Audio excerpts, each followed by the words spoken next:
నమస్తే. Delhi political platforms ఈరోజు ఆంధ్రప్రదేశ్ మీద ఫోకస్ పెట్టాయి. అంటే ఒక మ్యూజికల్ చైర్ నడుస్తుంది. ఎట్లా కూటమి పార్టీలన్నీ వరుసగా కూర్చున్నాయి. 1, 2, 3 కుర్చీలో కూర్చున్నాయి. 4వ కుర్చీలో జగన్మోహన్ రెడ్డి గారు కూర్చున్నారు. ఈ మ్యూజికల్ చైర్ వచ్చి ఎక్కడ ఆగుతుంది? బటన్ నొక్కగానే గర్రని తిరిగి మళ్ళీ మోడీ, అమిత్ షా వీళ్ళు చూసే సమయానికి జగన్మోహన్ రెడ్డి గారు కనిపిస్తున్నారు అక్కడ.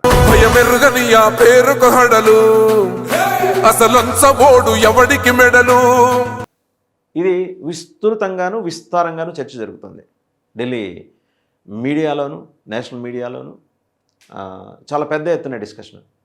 ఏంటి జగన్మోహన్ రెడ్డి గారు 16 నెలల పాటు చేసిన ఉద్యమాలు ఏంటి?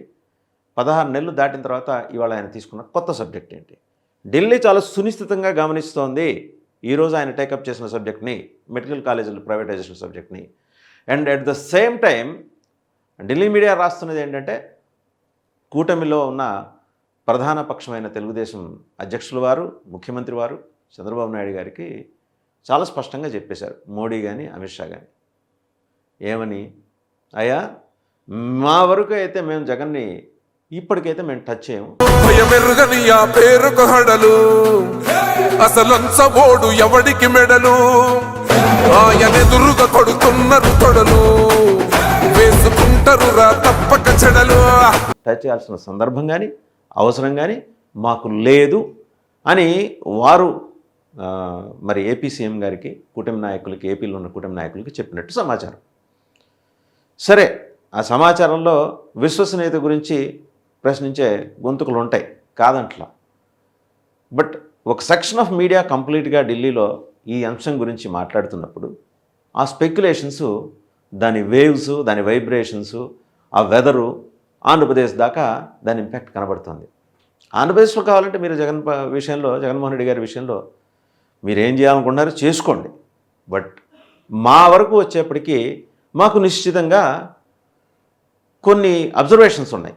ఆ కొన్ని విత్ ఇన్ కోట్స్ అబ్జర్వేషన్స్ రాష్ట్రంలో జరుగుతున్న ఎన్డీఏ పరిపాలన మీద కావచ్చు, అలాగే 3 పార్టీల వ్యవహరిస్తున్న, ఇంక్లూడింగ్ వాళ్ళ రాష్ట్ర బీజేపీ శాఖ వ్యవహరిస్తున్న తీరు కావచ్చు, ఉన్న ఏకైక మంత్రి సత్యకుమార్ యాదవ్ గారు తీసుకుంటున్న సబ్జెక్ట్స్ కావచ్చు, లేకపోతే వారు సొంతంగా చెప్తున్నారా, బీజేపీ మాటలు చెప్తున్నారా, లేకపోతే ప్రభుత్వ ఒత్తిడికి తలొగ్గి పక్ష కూటమిలో ఉన్నాం కాబట్టి అనివార్యంగా చెబుతున్నారా అనే మాటలు కావచ్చు. ఇవన్నీ కూడా బీజేపీ గమనిస్తుంది. అలాగే జగన్మోహన్ రెడ్డి గారు చేస్తున్న కార్యాచరణను కూడా బీజేపీ గమనిస్తుంది. ఇంత రచ్చా రగడ జరిగింది. ఆయన 4 పర్యటనలో భారీ ఎత్తున జనం ఆయన ప్రోగ్రామ్స్కి హాజరయ్యారు, వచ్చారు, స్వచ్ఛందంగా వచ్చారు.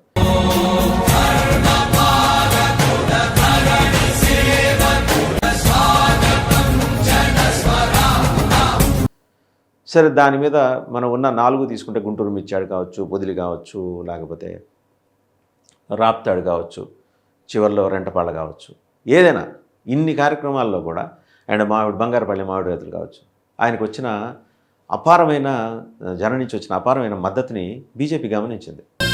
ఆత్మగౌరవంగా పేద గుండె బతకాలని ఇల్లు గట్టించిండురా, సొంతింటి కలలేరా వేర్చిండురా. సో గమనించిన తర్వాత ఓకే, జగన్మోహన్ రెడ్డి గారు ప్రస్తుతానికి ప్రతిపక్షంలో ఉండుండొచ్చు కాక, బట్ ఈ 16 నెలల పాలనలో కూటమి చేస్తున్న కార్యక్రమాలన్నీ కూడా వాళ్ళు సమీక్షించుకుంటున్నారు. ప్రతిదానికి వాళ్ళు ఇన్వాల్వ్ గారు అక్కడ ఢిల్లీ నుంచి. రాష్ట్ర ప్రభుత్వం ఒక సీనియర్ నాయకుడు, సీజన్డ్ పాలిటీషియన్ చంద్రబాబు నాయుడు గారి ఆధ్వర్యంలో ప్రభుత్వం పనిచేస్తుంది. ఆ ప్రభుత్వాన్ని పని చేసుకుని వాళ్ళనే ధోరణిలో. అండ్ 2014, 2024 తేడా చెప్పాలి. 14లో బీజేపీ స్వతంత్రంగా టీడీపీ మీద ఆధారపడకుండానే గవర్నమెంట్ ఫార్మ్స్. ఇవాళ పరిస్థితి అది కాదు. TDP and Nitish Kumar party JDU. అయినా కూడా జగన్మోహన్ రెడ్డి గారి మీద ఏదో చేసేయాలి, తప్పనిసరిగా చర్యలు తీసుకోవాలని వస్తున్న ఒత్తిడిని బీజేపీ పట్టించుకోవట్లా. కారణం ఏంటంటే బీజేపీ లెక్కలు బీజేపీకి ఉన్నాయి అండ్ బీజేపీ లాజిక్ బీజేపీకి ఉంది. ఎందుకని ఇది జరుగుతుంది? కావాలంటే మీరు ఏదైనా రాష్ట్రంలో ఓకే, ఆయన ఏదో ఆందోళన చేస్తాడు, దాని మీద ఎలాగో మీరు కేసులు పెట్టుకుంటారు, అది నడుస్తూ ఉంటుంది, కానివ్వండి అనే పద్ధతిలోనే, ధోరణిలోనే మాట్లాడుతున్నారు. అండ్ బీజేపీకి ఒక లాంగ్ విజన్ ఉంది, 2029. సరే, మధ్యలో జమిలీ వస్తే 28 అనుకోండి, ఎందుకంటే ఈ ఏడాది దీనికి సంబంధించి మొత్తం జనాభా ఈ లెక్కలు అవన్నీ కొత్తగా మారుతాయి కాబట్టి మళ్ళీ అట్ని మదింపు చేసి ఆ డీలిమిటేషన్ ఒకటి జరుగుతుంది కాబట్టి ఇదంతా 2 ఏళ్ళు పోయినా 2027 చివరి భాగంగా 2028 కానీ ఒకవేళ వస్తే జమిలీ 1 సంవత్సరం 2 సంవత్సరాల ముందర వస్తుంది. జమిలీ వచ్చినా లేకపోతే 2029 అయినా బీజేపీ లెక్కలు జగన్మోహన్ రెడ్డి గారి పట్ల చాలా డిఫరెంట్గా ఉన్నాయి. అబ్జర్వ్ చేస్తున్నారు. మొన్న ఉపరాష్ట్రపతి అభ్యర్థికి కూడా వైఎస్ఆర్సీపీ మద్దతు ఇచ్చింది. సో కేవలం ఈ మద్దతునే కాదు, అండ్ ఒక రకమైన సుహృద్భావ వాతావరణం 2 పార్టీల మధ్య ఉంది అని చెప్పేసి కేంద్ర బీజేపీ నాయకులు అంటున్నారు. రాష్ట్ర బీజేపీ నాయకులు ఆ మాట అనకపోవచ్చు.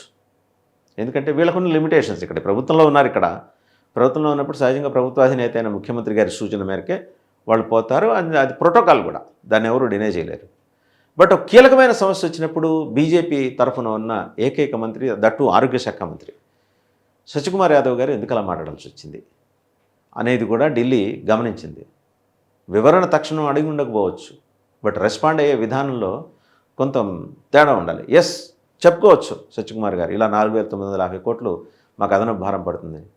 అమరావతి మీద భారం పడుతుంది. మరి అమరావతి కోసం డబ్బులు తీసుకొస్తున్నారు. అండ్ ఇక్కడ వీటిని ప్రైవేట్ ప్లేయర్స్కి అప్పచెప్పడానికి కావాల్సిన టెండర్ ప్రక్రియ అయితే జగన్మోహన్ రెడ్డి గారు అడ్డుకుంటా అంటున్నారు. ఎలా అడ్డుకుంటారు? మీరే కాదు, మీ తాత కూడా వచ్చినా అడ్డుకోలేరని ఆయన అంటారు.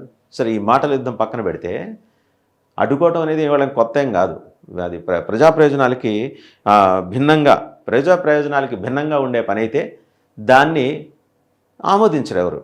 అది కేంద్ర బీజేపీ నాయకత్వం కూడా దాన్ని పెద్దగా ఆమోదించే వ్యవహారం కాదు. పైగా అది ఈరోజు మొదలైన ప్రాసెస్ కాదు. జగన్మోహన్ రెడ్డి గారి ప్రభుత్వం మొదలైనప్పుడు మొదలెట్టిన ఒక ప్రక్రియ. ఆ ప్రక్రియ ఒక గుడ్ కాజ్ కోసం, ఒక రైట్ కాజ్ కోసం, పేద ఇంటి పిల్లలు, మధ్యతరగతి ఇంటి పిల్లల వైద్య విద్య కోసం సాకారం చేయాలని చెప్పేసి సంకల్పం చేసి మరీ చేపట్టిన, భుజానికి ఎత్తుకున్న ప్రాజెక్ట్ అది. సో దాంట్లో ఉన్న ఒక మొరేల్ని కేంద్ర బీజేపీ నాయకత్వం కూడా గమనిస్తోంది. ఇంత భారీ ఎత్తున వెల్లువెత్తిన ప్రజా నిరసన మధ్య రాష్ట్రంలో ఉన్న ఎన్డీఏ ప్రభుత్వం తన నిర్ణయాన్ని పునఃసమీక్షించుకుంటుందా, ఉపసంహరించుకుంటుందా అంటే ప్రస్తుతానికైతే ఆలోచన ఉన్నట్లేదు. They are going ahead. PPP వల్ల ఉత్తమమైన వైద్యం, నాణ్యమైన వైద్యం అందుతుందంట. మరి ఇన్నాళ్ళు అందలేదా గవర్నమెంట్ ఆసుపత్రుల్లో అనే దానికి ప్రభుత్వం దగ్గర సమాధానం ఉందా? 75 ఏళ్ళు ఇంతకుముందు ఆంధ్రప్రదేశ్ ఏర్పడిన తర్వాత కాంగ్రెస్ ప్రభుత్వాలు చాన్నాళ్ళు పరిపాలించాయి. ఎన్టీఆర్ గారు పరిపాలించారు, తర్వాత చంద్రబాబు నాయుడు గారు పరిపాలించారు. వారి హయాంలో కూడా ప్రభుత్వ వైద్య కళాశాలలు మంచి పర్ఫార్మెన్స్ చూపించినాయి. ప్రభుత్వ ఆసుపత్రులు కూడా మంచి కేసులు సాల్వ్ చేసి మంచి రికార్డు చూపించినాయి. ఇంత చూపించిన తర్వాత కూడా ఎందుకు మరి ప్రభుత్వం ఈ విషయంలో ఈ రకంగా వ్యవహరిస్తుంది అనేది కేంద్ర బీజేపీ చూస్తుంది. రైట్, మళ్ళీ జగన్మోహన్ రెడ్డి గారి దగ్గరికి వద్దాం. జగన్మోహన్ రెడ్డి గారి విషయంలో మనం ఎలా వెళ్ళాలి? బీజేపీకి నిర్దిష్టమైన జగన్మోహన్ రెడ్డి గారినే కాదు, ప్రాంతీయ పార్టీలు ప్రాధాన్యం బలంగా ఉన్న చోట ఏం చేయాలి, ఎలా వెళ్ళాలి? తెలుగుదేశానికి 40% ఉంది. చంద్రబాబు నాయుడు గారికి స్వతహాగా ఆయనకున్న సీజన్డ్ పాలిటీషియన్ అవటం వల్ల ఆయనకున్న జన సమీకరణ శక్తి వేరు, జగన్మోహన్ రెడ్డి గారికి ఉన్న జనబలం వేరు. ఇద్దరు కూడా సరైన స్థాయిలో ఉన్న యోధులు. సో బీజేపీ బ్యాలెన్స్లో అటు జగన్మోహన్ రెడ్డి గారిని, ఇటు చంద్రబాబు గారిని వేసుకొని మరీ చూసి కూటమి ప్రభుత్వం ఎట్లా పోతోంది, ఎక్కడైనా ల్యాప్సెస్ ఉన్నాయా, సరిదిద్దుకునే కార్యక్రమం ఉందా? ఇది కాక జగన్మోహన్ రెడ్డి గారి గ్రాఫ్ ఎలా పెరుగుతూ వస్తుంది.